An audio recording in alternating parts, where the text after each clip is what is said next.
제2장 칼빈주의의 기원. 사실 존 칼빈은 그의 이름이 붙은 칼빈주의의 창시자가 아니었다. 칼빈은 그의 교리를 아우렐리우스 어거스틴이라는 카톨릭 신학자에게서 가져왔는데, 이 어거스틴이라는 인물은 칼빈주의 체계의 골자를 칼빈이 태어나기 약 1100년 전에 가르쳤었다.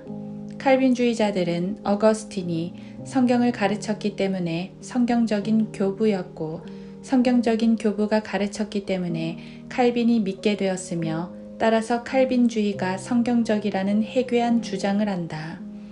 정확히 말해서 어거스틴은 성경대로 믿는 침례교도들을 박해한 마귀의 종이었다. 그가 행한 몇 가지 이단적 가르침을 살펴보면, 어거스틴은 1. 성경에 없는 유아 세례를 믿었고, 2. 교회 국가를 믿었으며, 3. 남녀 간의 성교를 죄악된 것이라고 주장했고, 4. 결혼을 죄악이라고 했다. 그는 5. 연옥의 교리를 창안한 인물이었고, 6. 자기와 믿음이 다른 사람들을 박해하는 것을 정당한 것이라고 믿었으며, 종교적인 박해. 7. 성경을 문자적으로 믿지 않고 본인이 해석하는 대로 영적으로 믿었으며, 8. 철학을 신봉했던 교부였고, 9. 침례를 받으면 거듭나는 것이라고 주장했다. 그는 10. 마리아 숭배가 옳은 일이라고 주장했고, 11. 예수 그리스도의 재림을 믿지 않는 무천년주의자였으며, 12. 오직 카톨릭만이 참된 교리라고 주장했고, 13. 유아 세례를 받지 못한 아기가 가는 곳이 림보, 지옥의 변방이라고 가르쳤다.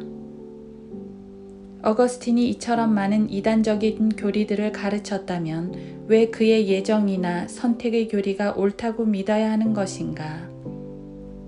성경에 무지하기 때문에 그와 같은 자를 추종하는 것 아니겠는가? 교회사를 통하여 보면 어거스틴은 매우 독특한 사람이었다. 어거스틴 한 사람에게서 카톨릭과 칼빈주의의 모든 이단적 가르침들이 유래했기 때문이다. 와필드라는 칼빈주의 신학자는 어거스틴이 카톨릭과 칼빈주의의 창시자라고 말했다. 성경적으로 조명해보면 어거스틴이야말로 이 세상에 살았던 사람들 가운데 가장 이단적인 사람이었던 것이다. 그렇다면 칼빈주의에 자신의 이름이 붙어있는 존 칼빈은 어떤 인물인가? 어거스틴의 신앙적 후예인 칼빈은 1509년 프랑스에서 로마 카톨릭 교도로 태어났다.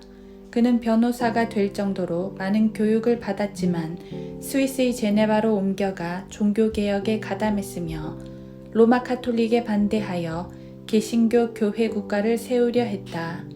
우리가 알아야 할 것은 칼빈이 활동했던 종교개혁 시대에는 모든 사람이 교회 국가 안에서 태어났다는 사실이다.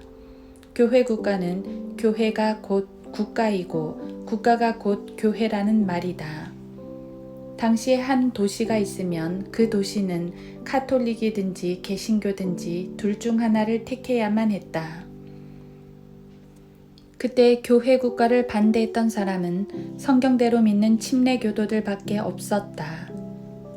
존 칼빈은 많은 책을 썼다. 그가 쓴 책 중에 기독교 강요라는 것이 있는데, 이 책과 칼빈의 다른 많은 저서들은 그가 죽은 지 400년이 지난 후에도 많은 사람들에게 읽혀지고 있다.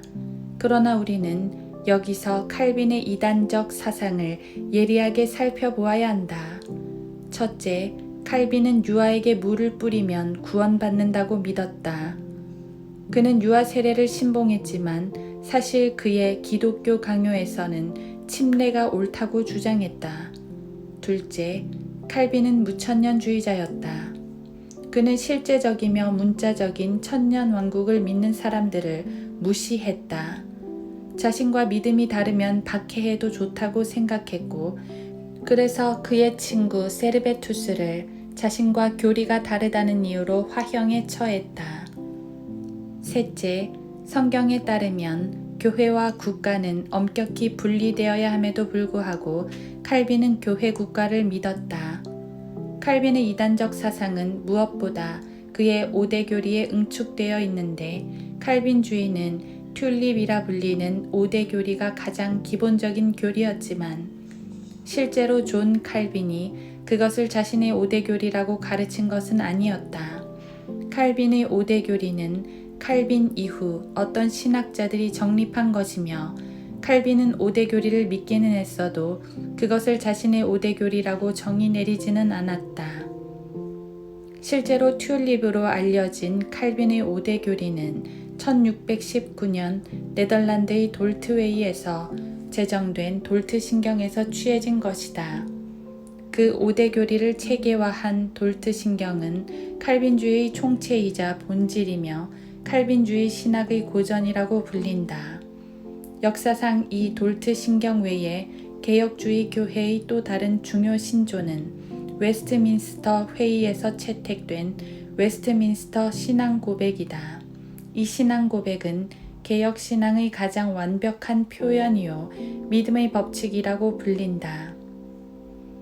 오늘날 웨스트민스터 신앙 고백은 모든 장로교인들에게 최종 권위가 되며 심지어 어린아이들에게까지 외우게 하고 있다. 이 장로교도를 위시한 많은 개신교인들이 그 신앙 고백에 권위를 두고 있는데 그들은 하나님께서 자신의 영광을 나타내시기 위한 영원한 결정으로 어떤 사람들과 천사들은 영원한 생명을 얻기로 정해졌고 다른 사람들과 천사들은 영원한 죽음을 얻기로 정해졌다. 즉 어떤 이들은 창세전의 영원한 정죄로 정해진 것이다. 와 같은 비성경적 이단 교리에 권위를 두고 있는 것이다. 그러나 성경대로 믿는 그리스도인들에게는 성경만이 최종 권위가 될 뿐이다. 따라서 칼빈주의 5대 교리를 성경으로 살펴보기 전에 그 개략적인 내용을 정리해보면 다음과 같다. 첫째, total depravity, 전적 타락은 어떤 사람이 전적으로 타락하여 예수 그리스도를 영접할 수 없을 정도로 무능력해진 상태를 말한다. 둘째, unconditional election, 무조건적인 선택은 어떤 사람들은 창세전의 영원한 구원으로 무조건적으로 선택되었고 어떤 사람들은 지옥에 가기로 무조건적으로 정해졌다는 것이다.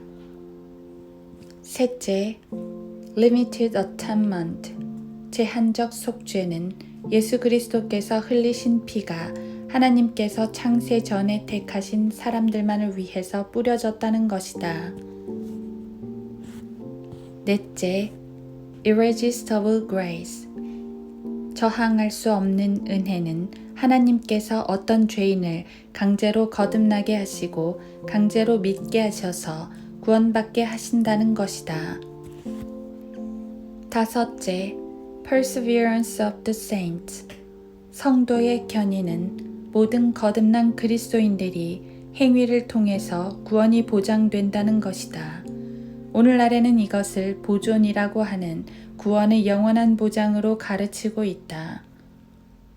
이제부터는 이 5대 교리를 하나씩 하나씩 집중적으로 다뤄보도록 하겠다.